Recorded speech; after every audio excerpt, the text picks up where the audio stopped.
Hello hi welcome to എല്ലാവരും സുഖമായി safe ആയിരിക്കുന്നെന്ന് വിശ്വസിക്കുന്നു.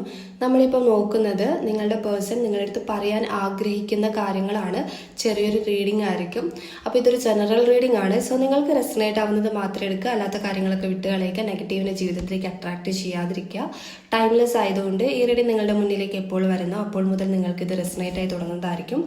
ഓർത്ത് വെക്കുക, ഇതൊരു കളക്റ്റീവ് ആൻഡ് ടൈംലെസ് റീഡിംഗ് ആണ്. പേഴ്സണൽ റീഡിംഗ് ആവശ്യമുള്ളവർക്ക് എൻ്റെ വാട്സപ്പ് നമ്പറിൽ കോൺടാക്ട് ചെയ്യാവുന്നതാണ്. ഓക്കെ, അപ്പോൾ നമുക്ക് നേരെ റീഡിങ്ങിലേക്ക് പോവാം. വളരെ പോസിറ്റീവായിട്ട് തിങ്ക് ചെയ്യുക. നിങ്ങളുടെ പേഴ്സണൽ നെയിം മനസ്സിലേക്ക് റിപ്പീറ്റ്ലി കൊണ്ടുവരിക. അവരുടെ കൂടെ സ്പെൻഡ് ചെയ്തിട്ടുള്ള നല്ല നല്ല മൊമെൻറ്റ്സ് നിങ്ങൾ മനസ്സിലേക്ക് കൊണ്ടുവരിക. എനർജി ക്ലെയിം ചെയ്യാൻ വേണ്ടിയിട്ട് ലൈക്ക് ചെയ്യുക, ഒരു സബ് ചെയ്യുക കേട്ടോ.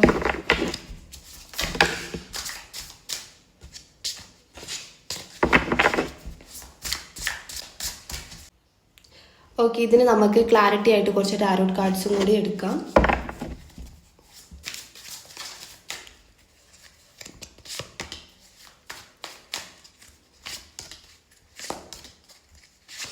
Eight of pentacle, page of wands, two of cups, death card and moon card ആണ് bottom of the deck. So ഈ പേഴ്സൺ നിങ്ങളടുത്ത് മെയിൻലി പറയാൻ ആഗ്രഹിക്കുന്ന കാര്യം ഒന്നെന്ന് വെച്ചാൽ നിങ്ങളെ മിസ് ചെയ്യുന്നുണ്ട് എന്നുള്ളതാണ്.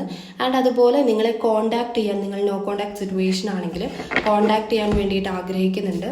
നിങ്ങളെ അവർക്ക് കോണ്ടാക്ട് ചെയ്യണം. നിങ്ങളടുത്ത് ഒരുപാട് കാര്യങ്ങൾ അവർക്ക് പറയാനുണ്ട്.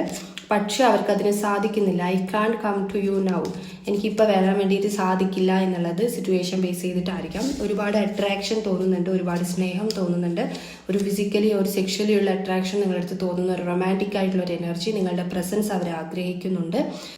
ആൻഡ് ഇവിടെ ഈ പേഴ്സൺ നിങ്ങളെ ജീവന് തുല്യമായിട്ടാണ് കാണുന്നത്. ചില സിറ്റുവേഷൻസ് എല്ലാം ഡെത്തിലേക്ക് കൊണ്ടുവന്ന് എൻഡിലേക്ക് കൊണ്ടുവന്നിട്ട് ഒരു റീബർത്ത് സംഭവിപ്പിക്കണം എന്നുള്ള രീതിയിൽ അവർ ചിന്തിക്കുന്നുണ്ട്. എയ്റ്റ് ഓഫ് പെൻഡക്കിൾ, ഒരുപാട് ഹാർഡ് വർക്ക് ചെയ്യേണ്ടി വരും. അതായത് ചിലപ്പോൾ നിങ്ങൾ ഒരുപാട് വെയിറ്റ് ചെയ്യേണ്ടി വരും. അതായത് നീ എന്നെ ഒരുപാട് നാൾ വെയിറ്റ് ചെയ്യണം എന്നുള്ള രീതിയിൽ അവർ പറയാൻ ആഗ്രഹിക്കുന്നു. സന്തോഷം തരാൻ സാധിക്കുന്നില്ല എന്നുള്ളത് അവർ റിയലൈസ് ചെയ്യുന്നുണ്ട്. കാരണം I can't make you happy എന്നുള്ളൊരു കാർഡ് വന്നിട്ടുണ്ട്. നിങ്ങൾക്ക് സന്തോഷം തരാൻ അവർക്ക് പറ്റുന്നില്ല എന്നുള്ളത് അവർ പറയുന്നുണ്ട് നിങ്ങളുടെ അടുത്ത്. ബിക്കോസ് അവരുടെ സിറ്റുവേഷനാണ്. അതിപ്പോൾ അവർ പറയുന്നുണ്ടല്ലോ ഇപ്പോൾ എനിക്ക് വരാൻ പറ്റില്ല എന്നുള്ളത്. സോ ഇവിടെ സിറ്റുവേഷൻ കാണുന്നുണ്ട്, ഹൈഡിങ് എനർജി ഉണ്ട്. മൂൺ കാർഡ് വന്നിട്ടുണ്ട്. നിങ്ങളുടെ അടുത്ത് ഇപ്പോഴും എന്തൊക്കെയോ പല കാര്യങ്ങൾ അവർ മറച്ചു വെക്കുന്നുണ്ട്. അതൊരു ഹൈഡിങ് എനർജി തന്നെയാണ്. നിങ്ങളെ പേടിച്ചിട്ടോ തേർഡ് പാർട്ടി സിറ്റുവേഷനെ പേടിച്ചിട്ടോ അവർക്ക് ആൻസൈറ്റി, ഫിയർ കാര്യങ്ങളൊക്കെ ഉണ്ട്. സോ പലതും ഹൈഡ് ചെയ്യുന്ന ഒരു എനർജിയാണ്.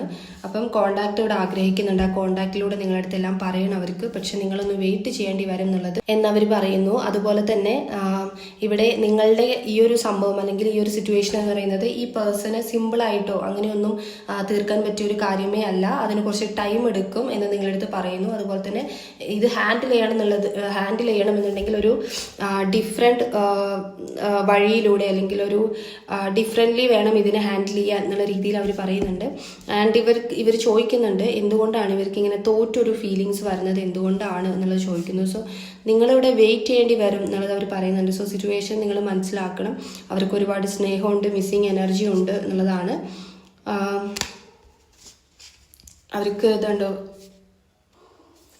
അവർക്ക് നിങ്ങളടുത്ത് വളരെയധികം ഒരു റൊമാൻറ്റിക്കലി ഉള്ള ഫീലിങ്സ് കാര്യങ്ങളെല്ലാം തന്നെ ഉണ്ട്. സെലിബ്രേഷൻസ് അവർ ആഗ്രഹിക്കുന്നുണ്ട്. കമ്മ്യൂണിക്കേഷൻ നല്ല രീതിക്ക് തന്നെ അവർ ആഗ്രഹിക്കുന്നുണ്ട്. ഈവൻ അവരാണ് നിങ്ങളെ ബ്ലോക്ക് ചെയ്തിട്ടുണ്ടെങ്കിൽ അത് മാറ്റാനും പിന്നീട് നിങ്ങളെ ഒരുപാട് കോണ്ടാക്ട് ചെയ്യാനും അവർ തന്നെ ആഗ്രഹിക്കുന്ന ഒരു എനർജി ഉണ്ട്. ഓക്കെ, അപ്പം നിങ്ങളുടെ ഈ ഒരു റീഡിങ് ചെറിയ റീഡിംഗ് ആണ്. ഇതിൽ നമ്മൾ നോക്കിയത് ഈ പേഴ്സൺ നിങ്ങളടുത്ത് പറയാൻ ആഗ്രഹിക്കുന്ന കാര്യമാണ്. സോ അതിൽ നമുക്ക് അവരുടെ എനർജി കാണാൻ വേണ്ടി പറ്റി. നിങ്ങളെ നല്ല രീതിക്ക് മിസ് ചെയ്യുന്നൊരു എനർജിയാണ്. പക്ഷേ ഇവരെ സംബന്ധിച്ച് ഇവർക്ക് എന്തോ ഒരു തേർഡ് പാർട്ടി സിറ്റുവേഷൻ ഉണ്ട്, ഒരു സ്ട്രോങ് ആയിട്ട്. അപ്പം പെട്ടെന്നൊരു ആക്ഷൻ ഒന്നും എടുക്കാൻ പറ്റാത്തൊരവസ്ഥയാണ്. അത് അവർക്ക് നല്ല രീതിക്ക് അറിയാം. അവർ ഒരിക്കലും തീരുമാനം എടുക്കാതിരിക്കുന്നതല്ല, അവരുടെ അവസ്ഥ കൊണ്ട് അവർ എടുക്കാത്തതാണ്. അത് ഇപ്പോഴും നിങ്ങളടുത്ത് ഷെയർ ചെയ്തിട്ടില്ല. അത് ഷെയർ ചെയ്യാനുള്ളൊരു മാനസികാവസ്ഥ അവർക്കില്ല എന്നുള്ളൊരു എനർജിയിലാണ് എനിക്ക് കാണുന്നത്. സോ നിങ്ങളുടെ അടുത്ത് നല്ല രീതിക്ക് റിഗ്രറ്റ് ഉണ്ട്. നിങ്ങളുടെ സ്നേഹം അല്ലെങ്കിൽ നിങ്ങളുടെ റിലേഷൻഷിപ്പിനെ കുറിച്ച് ആലോചിച്ച് ഈ പേഴ്സണ് നല്ല രീതിക്ക് തന്നെ റിഗ്രറ്റ് ഉണ്ട്. ഓക്കെ, അപ്പം നിങ്ങൾക്കുള്ള ഈ റീഡിംഗ് എന്ന് പറയുന്നത് ഇത്രയേ ഉള്ളൂ. നിങ്ങൾക്ക് റെസനേറ്റ് ആയി തോന്നുന്നുണ്ടെങ്കിൽ, റീഡിംഗ് ഇഷ്ടമായിട്ടുണ്ടെങ്കിൽ ഉറപ്പായിട്ടും ലൈക്ക് ചെയ്യുക, കമൻറ്റ് ചെയ്യുക.